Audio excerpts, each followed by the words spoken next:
ছলে কত রূপ ধরো জননী,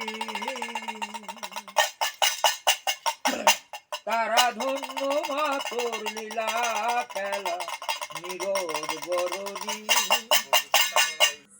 যেখানেই থাকো বন্ধুরা, আশা করি সবাই ভালো আছো। দেখো আজ এমন একজন মানুষের সঙ্গে দেখা হলো যে আমাদের মানুষটা হয়তো আমাদের সবার চেনা নয়, কিন্তু তার সমস্যাটা যা, সেই সমস্যা আমাদের প্রায় প্রতি বাড়িতে বাড়িতে। বাঁধিলাম ঘর কাহার সুখের লাগি, কি বাজছে হইলাম দোষী, ওরে কার লাগি রাখলাম জানে পেতাম। কথাই বলতে চায় না, কেবল গানই করে গান। দুপুরবেলায় বসেছিলাম, হঠাৎ করে সামনে দেখা হলো, ওই রাস্তার পাশে পাশে ঘুরছে, চোখে খুব কম দেখতে পায়। আর একদম খুব ভালো বাড়ির ছেলে, অবস্থাপন্ন বাড়ির ছেলে, খুব ভালো কলেজ থেকে পড়াশোনা করে পাস করেছে, কিন্তু তার শিক্ষাগত যোগ্যতা অনুসারে কোনো কাজ না পাওয়ার জন্য মানুষের মাথা স্ক্রুগুলো ঢিলা হলে কি হয়, সেই কথা নিজে মুখে শোনো। কোথায়? ওই বাথরুমে।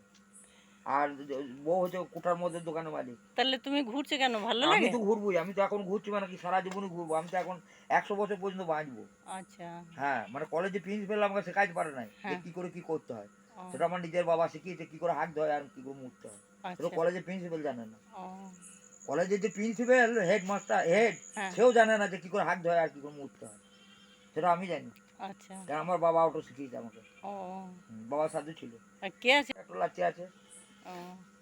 তুমি কি প্রতিদিন ঘুরে বেড়াও? হ্যাঁ, প্রতিদিন আমরা রেলে বটি, আমি রেলে বটি, আপনার স্টেট গাড়িতে বটি, লোকাল গাড়িতে বটি, গ্রামে বটি, মালদায় বটি, জাহানাবাদে বটি, ইসলামপুরে ক্লাবে বটি, দেখছে ইসলামপুর নিউমোনিয়াদি বিদ্যালয়।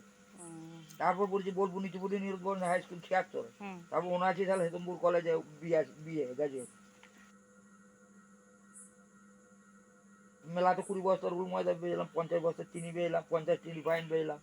নুন তেলে ছিল জয়দেব মন্দিরের সামনে, সেই দোকান আমরা অন্যজনকে দিয়ে দিয়েছি, সেই পয়সাতে আপনার ঘরের সামনে দুটো রুম হয়েছে, ছেলে এখন ঘরে দোকান করছে, মনে দোকান, মনে দোকান করছে রাস্তার ধারে, আর ওটা রাস্তা থেকে ভেতরে। কি করবো, আমার এই গান বাজনা, আমি এখন এইবারে দুরাজপুর যে ভাত খাবো, ভাত খেয়ে আমরা রেলের সাইকেল রেখে দিয়ে আমরা সাঁইথিয়ার দিকে পালাবো ট্রেন থেকে। এটাই করতে ভালো লাগে? হ্যাঁ, এইটুই আমার লাইন। তো আমি তো আর কারো মানে আত্মীয় স্বজনদের মানে দরজায় ঢুকবার আর ইচ্ছা নেই। আচ্ছা, হ্যাঁ, এরকম করতে ভালো লাগে? হ্যাঁ, এরকম ভালো লাগে।